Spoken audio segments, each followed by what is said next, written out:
दिल्ली की सड़कों पर जगह जगह आवारा गोवंश देखने को मिल ही जाते हैं। कभी मेन सड़क पर तो कभी कूड़े के ढेर में गायों का जमावड़ा देखा जाता है। एक तरफ गाय को राष्ट्रीय पशु बनाने की मांग हो रही है तो दूसरी तरफ देश की राजधानी में गौमाता की स्थिति बदहाल नजर आती है। क्या हालात है उनके, जरा देखिए इस रिपोर्ट में।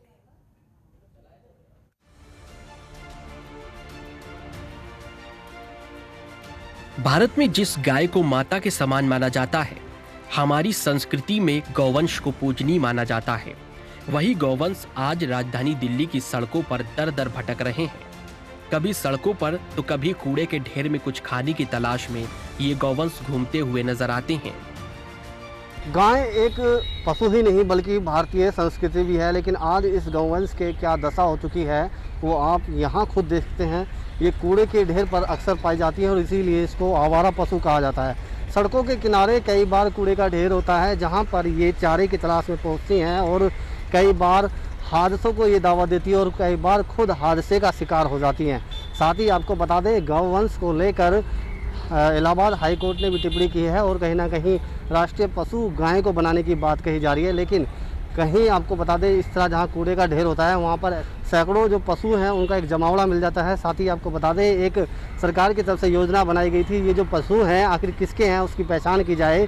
उनके कानों पर एक टैग लगाया गया था, जो आईडी इनके कानों पर दी गई थी वो जो इनका मालिक है उनकी आईडी से अटैच की गई थी। लेकिन नगर निगम एक बार दस्ता जरूर आता है और इस तरह के जो गौवंश है जो कूड़े के ढेर पर पाते हैं उनको उठाकर लेकर चले जाते हैं। लेकिन कभी भी नगर निगम की तरफ से कोई भी कार्रवाई जो इन गौवंश के मालिक हैं उनके ऊपर नहीं की जाती है।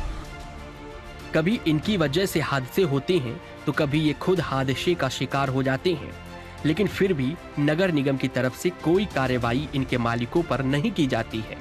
दिल्ली सरकार के मुख्यमंत्री प्रतिनिधि आसित कुमार का कहना है कि यदि नगर निगम चाहे तो इन पशुओं के कान पर लगे टैग की आईडी को सर्च कर इन गौवंशों के मालिकों का पता लगा सकती है, उन पर जुर्माना लगाया जा सकता है।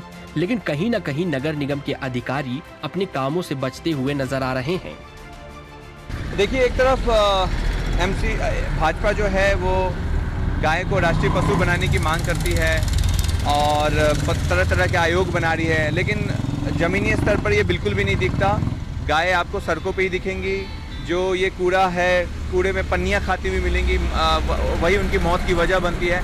तो कथनी करने में बहुत अंतर है। मुझे लगता है अगर इस पे वास्तव में अगर वो गंभीर हैं तो इस दिशा में काम किया जाना चाहिए, ताकि सबकी धार्मिक आस्था से जुड़ी हुई विषय है गाय का। तो अगर इस पे काम होता है तो वास्तव में ये प्रशंसनीय होगा। लेकिन ये बहुत ही मुझे लगता है इनके कथनी करने में जमीन आसमान का अंतर है। वहीं बुराड़ी में रहने वाले मनोज तिवारी सांसद के प्रतिनिधि राजेंद्र शर्मा ने कहा है कि हमें गाय को राष्ट्रीय पशु बनाना चाहिए, लेकिन पहले गौवंश के ऊपर सही तरीके से काम करना होगा। उसमें नगर निगम और दिल्ली सरकार दोनों को काम करना होगा। दोनों ही डेयरी माफियाओं और कूड़े के ढेर में घूम रही इन गौवंशों के मालिकों पर सख्त कानूनी कार्रवाई करनी होगी। हाई कोर्ट ने जो टिप्पणी दी है गौ माता के बारे में, गौ माता को राष्ट्रीय पशु घोषित किया जाए, मैं उसका हृदय से अभिनंदन स्वागत करता हूं। साथ ही हमें ये भी करना पड़ेगा कि जो गौ माता पे जो टैग लगे हैं वो डायरेक्ट उनके मालिकों के साथ अटैच है, उन पर भारी जुर्माना लगाया जाए। अगर आवारा घूमते हुए मिलती हैं ये, उनके मालिकों का चालान किया जाए। ऐसे में जरूरत है इन गौवंश को लेकर ऐसा सख्त कानून बनाया जाए जिससे डेयरी माफियाओं और गौवंश के पालनहारों पर कड़ी कार्रवाई की जाए। ज़रूरत है राजधानी दिल्ली में जिस तरीके से सैकड़ों गायें सड़कों के ऊपर आवारा पशु के तौर पर घूमती हुई नजर आती हैं, उनके ऊपर प्रशासन सख्ताई से काम ले और जो इनके मालिक हैं उन पर कानूनी कार्रवाई करे। नसीम अहमद, जनतंत्र टीवी, दिल्ली। खबरों के निष्पक्ष विश्लेषण के लिए सब्सक्राइब करें Janatantra TV and press the bell icon. Never miss any update.